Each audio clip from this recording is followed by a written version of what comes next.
Dentre as oportunidades estratégicas para o Estado do Rio, a Lei Geral de Proteção de Dados possibilita o alinhamento das estruturas administrativas dos governos federal, estadual e municipais e já vem inspirando ações nesse sentido. No Estado do Rio, um exemplo é o programa Ministério Público em Mapas. O Procurador-Geral de Justiça do Estado do Rio, Eduardo Gussen, explica como ele funciona. Vamos ver.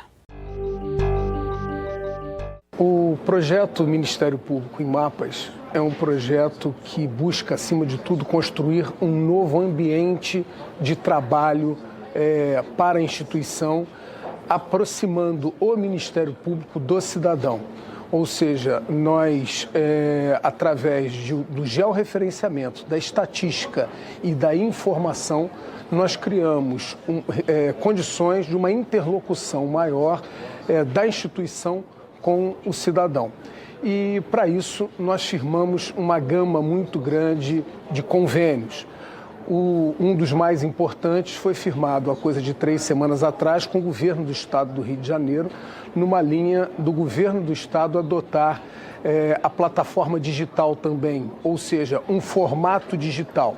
E administrações públicas digitais, serviços públicos digitais, são, sem dúvida nenhuma, um grande avanço para podermos enxergar melhor as estruturas públicas e poder ter uma entrega para o cidadão de um resultado mais satisfatório. A Lei Geral de Proteção de Dados, ela envolve isso tudo, não é? Porque nós precisamos aprender a trabalhar com esse quê de modernidade que está sendo posto para nós. Eu costumo dizer que tem uma frase que eu gosto muito, que o que nos trouxe até aqui não nos levará adiante.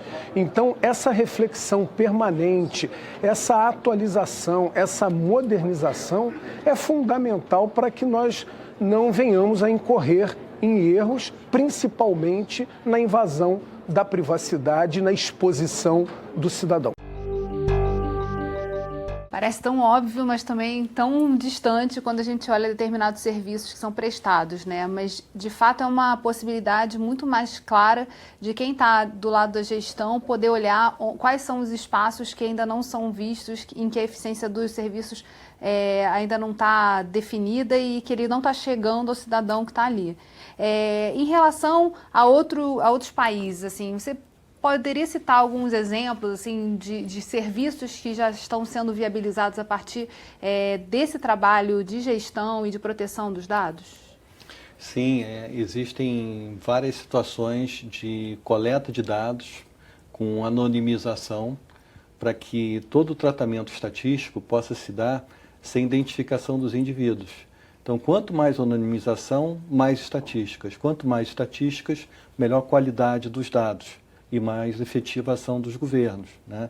Esse projeto, Ministério Público em Mapas, MP Digital, é excelente nesse sentido. Ele se alinha com as melhores práticas internacionais, porque tem 2 componentes que o procurador, Dr. Eduardo Gussen, citou, georreferenciamento e estatística. Com georreferenciamento, ele cuida da geolocalização, ele enxerga uma área, ele diminuindo o perímetro, ele enxerga com muito mais foco. Quanto mais foco, melhor a política pública. Ao mesmo tempo, ele contrasta esse foco mais apertado com a estatística mais geral. Então, ele tem condição sempre de balancear esses 2 movimentos. Isso é o melhor do que se faz hoje em dia no mundo. E tem também muitas iniciativas buscando justamente startups trabalhando esses dados para o governo e trabalhando também essa relação de como tornar a gestão desses dados muito mais efetiva e também desdobrá-las em ações para o cidadão. Sim, sim. Do ponto de vista de pesquisa, por exemplo, o desdobramento das estatísticas contribui para o avanço da ciência, né? Então, inclusive na área médica, na questão da segurança, né? As estatísticas, a qualidade dos dados, na questão também do gasto público, o acompanhamento em tempo real, com inteligência artificial, né? Permite que, em vez de a gente reagir em relação a fatos consumados, a gente esteja sempre trabalhando no acompanhamento permanente. Então, esses dados que possibilitam uma ação mais efetiva e mais imediata são o que se chama hoje governo eletrônico. Mas há uma preocupação também, na verdade, em relação às empresas que detêm esses dados do consumidor. Por exemplo, casos de planos de saúde. Na medida que que estão muito disponíveis os dados, o cidadão também pode ter o serviço encarecido por ter alguma doença prévia. Coisas que antigamente as pessoas iam preenchendo manualmente lá e já sabiam que tinham que botar a resposta para não ser pego. Hoje em dia já fica muito mais difícil fazer esse tipo de coisa, porque o cruzamento de dados permite que se tenha uma avaliação muito mais precisa de cada um dos cidadãos. Também é uma preocupação essa questão, né, de que a lei geral gere... que a não proteção dos dados gere uma exclusão de pessoas que, enfim, são mais adeptas, podem ter alguma doença prévia, possam usar mais aquele serviço. Sim, com certeza. Esse foi um aperfeiçoamento introduzido pela medida provisória, na LGPD, dizendo que no tocante a dados médicos não será possível cruzar dados para qualificar o risco médico dos cidadãos. Então, o plano de saúde, por exemplo, ele não pode cruzar dados para piorar a situação, ou encarecer a situação do plano de saúde em relação a alguma pessoa, né?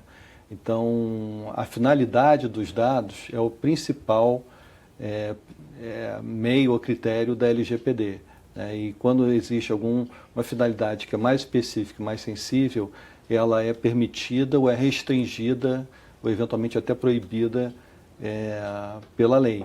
E eu acho que também convém dizer que, embora a LGPD seja o principal do ponto de vista de uma norma, né, existe uma avant-première que foi com a lei do Marco Civil da Internet, que já trouxe itens de proteção de dados pessoais e que tem sido a pauta de ação do Ministério Público em alguns casos. Em relação, a lei vai entrar em vigor em agosto de 2020, quais são as penalidades para quem não a respeita? Bom, existem penalidades desde as mais brandas, de advertência, indo até as mais severas, como suspensão, bloqueio de dados, eliminação compulsória de dados, suspensão de operação, multa, a multa de 2% do faturamento geral, por infração, né, até 50 milhões de reais por infração. E que governos também podem estar submetidos a essas multas ou não? São só as empresas? Sim, a LGPD diz que essas penalidades de suspensão, de advertência, de bloqueio, atingem também a entidade da administração pública. E o papel dos conselhos, então, é fundamental para justamente trazer a realidade, analisar a realidade em cada caso que se apresente? A gente pode dizer isso? Sim, os conselhos são fundamentais não apenas para orientar a fiscalização e a repressão, a aplicação das penalidades, como vinham dizendo, mas também para recomendar, para definir melhores práticas, códigos de conduta, para incentivar. Não só cuidar da agenda repressiva, mas principalmente da agenda educativa e preventiva. E qual tem sido, agora para a gente finalizar o programa, o trabalho das Nações Unidas para poder disseminar essas boas práticas? As Nações Unidas, por várias agências da ONU, as Nações Unidas procuram disseminar melhores práticas legislativas. Então, eu participei, por exemplo, de um projeto de 3 anos, ajudando países e regiões a escrever as leis de proteção de dados pessoais, né? Então, se procura que haja, de certa forma, um denominador comum. Lógico, cada país tem as suas características, seus interesses e tem variações, mas que se possa ter uma espinha dorsal que permita uma convivência internacional mais harmônica. Bem, infelizmente nosso programa chegou ao fim. Obrigada, doutor Gilberto, e obrigada a você, telespectador, que ficou com a gente até aqui. Continue acompanhando a nossa programação no nosso canal do YouTube. O endereço é esse que está aparecendo aí na sua tela. TV Alerj, o canal do povo. Até a próxima.